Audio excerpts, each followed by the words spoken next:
يا مكة يا مكة يا حرما أشجانا نلت عيزا وطبت مكانا نحمده ونصلي على رسوله الكريم اما بعد. طہارت کی حقیقت اور دین میں اس کا مقام. عن ابی ہریرہ رضی اللہ تعالی عنہ ان رسول اللہ صلی اللہ علیہ وسلم قال اتقوا اللاعنین قالوا وما اللاعنان یا رسول اللہ قال الذي يتخلى في طرق الناس او في ظلهم. ترجمہ: حضرت ابو ہریرہ رضی اللہ تعالیٰ عنہ سے روایت ہے کہ نبی کریم صلی اللہ علیہ وسلم نے ارشاد فرمایا، لعنت اور ملامت کا سبب بننے والے دو کاموں سے بچو. صحابہ کرام رضوان اللہ علیہم اجمعین نے عرض کیا کہ وہ دو کام کیا ہیں؟ ارشاد فرمایا کہ آدمی لوگوں کے راستہ میں یا ان کی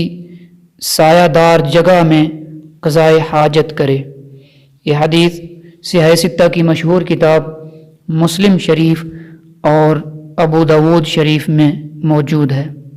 اسلام میں طہارت اور پاکیزگی کی حیثیت صرف یہی نہیں کہ وہ نماز، تلاوت قرآن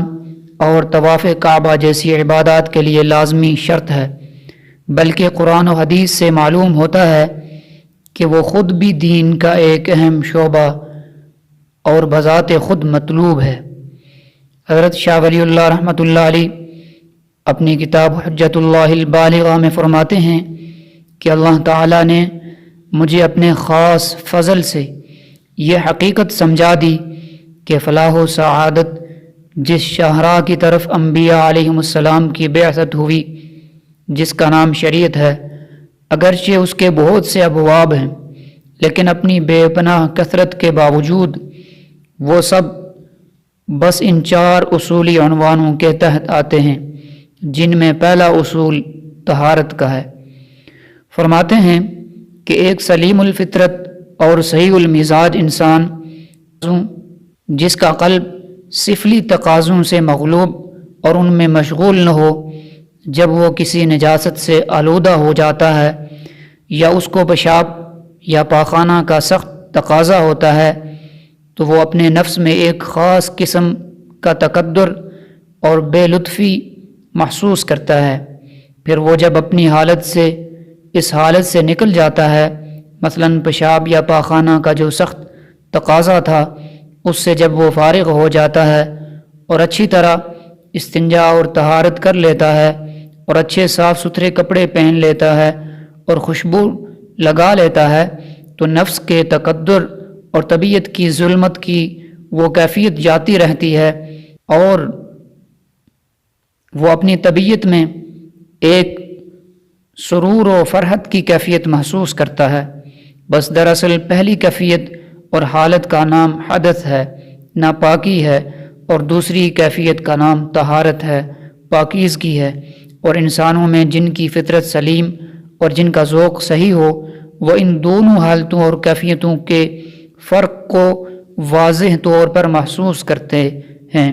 اور اپنی طبیعت و فطرت کے تقاضے سے حدث کی حالت کو ناپسند اور طہارت کی حالت کو پسند کرتے ہیں. اور نفس انسانی کی یہ طہارت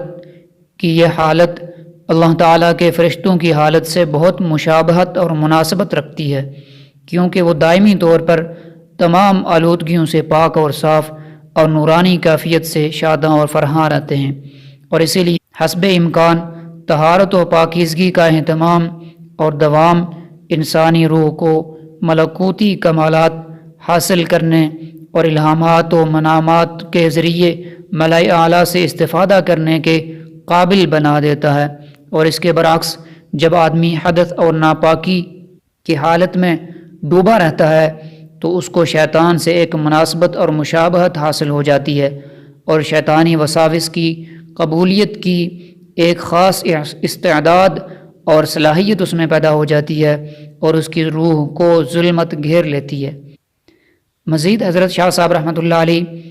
اسی کتاب میں ایک دوسرے مقام پر فرماتے ہیں جہاں طہارت کے احکام اور ان کے اسرار ہی کا بیان فرمایا کہ طہارت کی 3 قسمیں ہیں۔ ایک حدث سے طہارت، یعنی جن حالتوں میں غسل یا وضو واجب یا مستحب ہے، ان حالتوں میں غسل یا وضو کر کے شرعی طہارت اور پاکیزگی حاصل کرنا۔ دوسری طہارت نجاست اور پلیدی سے جسم یا اپنے کپڑوں کو یا جگہ کو پاک کرنا۔ تیسرے، جسم کے مختلف حصوں میں جو گندگیاں اور میل کچیل پیدا ہوتا رہتا ہے اس کی صفائی کرنا۔ اس حدیث شریف میں ہم سب کے لیے خاص سبق یہ ہے کہ دوسرے مسلمانوں کو اپنی طرف سے ہر قسم کی ایذا سے بچانے کی کوشش کرنی چاہیے۔ یہی وجہ ہے کہ آپ صلی اللہ علیہ وسلم نے لوگوں کے راستہ میں یا سایہ دار درخت کے نیچے قضائے حاجت کرنے پر لعنت اور ملامت فرمائی ہے۔ آج ہمیں بھی اس بات کی فکر کرنی چاہیے کہ قضائے حاجت کے بعد بیت الخلاء کو اچھی طرح صاف کر دیا جائے تاکہ بعد میں آنے والے کو تکلیف اور ناگواری نہ ہو۔ اے اللہ، ہمیں حضور صلی اللہ علیہ وسلم کی سچی محبت اور کامل اتباع کی توفیق عطا فرما اور ہماری ظاہری اور باطنی نجاستوں سے مکمل پاک صاف فرما دیجیے، آمین۔ سبحانک اللہم و بحمدک، اشہد ان لا الہ الا انت، استغفرک و اتوب